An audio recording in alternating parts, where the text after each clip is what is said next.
वक्त से पहले आपका इंतकाल ना हो जाए, आपने करा लिया इंश्योरेंस, बना लिया बैलेंस, कर लिया इंतजाम। आपकी बेटी को तलाक ना हो जाए, आपने उसे ये कहकर हायर एजुकेशन दिलाई, अगर अलग भी हो गई तो अपने पैरों पर खड़ी है, ये खा लेगी कमा लेगी, तो कर लिया आपने इंतज़ाम, बना लिया बैलेंस। फिर आप इस चीज़ का बैलेंस क्यों नहीं बनाते कि ऐसा ना हो कि शादी से पहले मेरा बच्चा या बच्ची किसी गुनाह में मुब्तला हो जाए? क्यों नहीं उसके एजुकेशन सिस्टम और उसके निकाह के बीच में बैलेंस बिठाते? क्यों नहीं ऐसा इंतज़ाम करते कि वो एजुकेटेड भी हो जाए और जल्दी निकाह के इंतज़ाम भी मुहैया हो?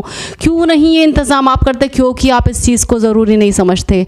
आप सोचते हो डॉक्टर इंजीनियर नाम के आगे टैग लगना चाहिए, चाहे वो अपनी आखिरत को रौनता चला जाए, चाहे मुआशरे में कितनी खराबियाँ फैलें, आप जानते हो, मगर आप इंतज़ाम नहीं करते। तो नबी करीम सल्लल्लाहु अलैहि वसल्लम की वार्निंग ज़रा इस बारे में आप सुन लीजिए कि नबी करीम सल्लल्लाहु अलैहि वसल्लम फरमाते हैं, जब तुम्हारे पास कोई ऐसा शख्स निकाह का पैगाम भेजे जिसकी दीनदारी और अखलाक से तुम मुतमईन हो तो शादी कर दो, वरना ज़मीन में फितना और बहुत बड़ा फसाद बर्पा होगा। नबी करीम सल्लल्लाहु अलैहि वसल्लम एक जगह इरशाद फरमाते हैं, तौरात में लिखा हुआ है कि जिसकी बेटी 12 साल की हो गई और उसकी शादी न की, फिर उसकी बेटी किसी गुनाह में मुब्तला हो गई तो उसका गुनाह बाप पर होगा।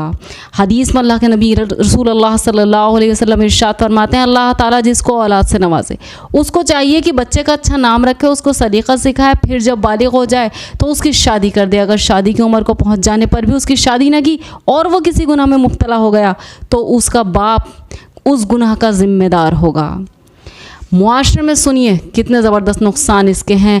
मुआशरे में ज़िना और हरामकारी फैलती है तो पूरी कौम किसी न किसी ऐसे मर्ज़ में मुब्तला हो जाती है और बकसरत उस कौम में मौतें होने लगती हैं। हज़रत अब्दुल्लाह बिन अब्बास रज़ी अल्लाह अन्हु फरमाते हैं कि जब कोई कौम माल गनीमत में ख़यानत करना शुरू कर देती है तो अल्लाह जल्ले शाना उसके दिलों में दुश्मन का रोब और खौफ डाल देते हैं। जब किसी कौम में ज़िना और हरामकारी फैलती है तो उनमें बकसरत मौतें होने लगती हैं। जब कोई कौम नाप तोल में कमी करना अपना मशगला बना लेती है तो उनकी रोज़ी में से बरकत मौकूफ़ कर दी जाती है। हज़रत अब्दुल्लाह बिन उमर रज़ी अल्लाह अन्हु बयान करते हैं कि रसूल अकरम सल्लल्लाहु अलैहि वसल्लम ने हमारी तरफ मुतवज्जा होकर फरमाया, ए गिरवाह मुहाजिरीन, 5 चीज़ों में जब तुम मुब्तला हो जाओगे तो तरह तरह की आफतों और बलाओं में गिरफ़्तार हो जाओगे, और मैं अल्लाह ताला की पनाह तलब करता हूँ इस बात से कि तुम इन चीज़ों में मुब्तला हो जाओ। उनमें से पहली चीज़ क्या थी?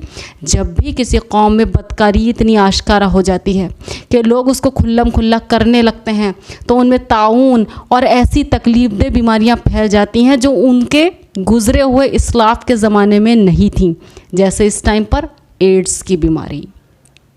तो ये मत सोचिए कि आपके देरी करने से या गुनाह पर आंखें बंद कर लेने से कोई अज़ाब नहीं आने वाला है, या सिर्फ आखिरत में आप इसका सामना करेंगे। बेशक आखिरत का जो अज़ाब है वो बर्दाश्त के काबिल नहीं होगा, लेकिन दुनिया में भी इतने ज़बरदस्त अज़ाबों से और तकलीफ़देह बीमारियों से गुज़रना होगा जिनका अजाला हम नहीं कर सकेंगे। लिहाजा इस चीज़ में बैलेंस बिठाइए। जल्दी शादी की फ़िक्र कीजिए इस बात से ज़्यादा कि उनके आगे कोई बड़ा ओहदे का टैग लगे। अपनी झूठी शान से पहले उनकी आखिरत और दुनिया दोनों चीज़ों की फ़िक्र कीजिए। Thank you so very much.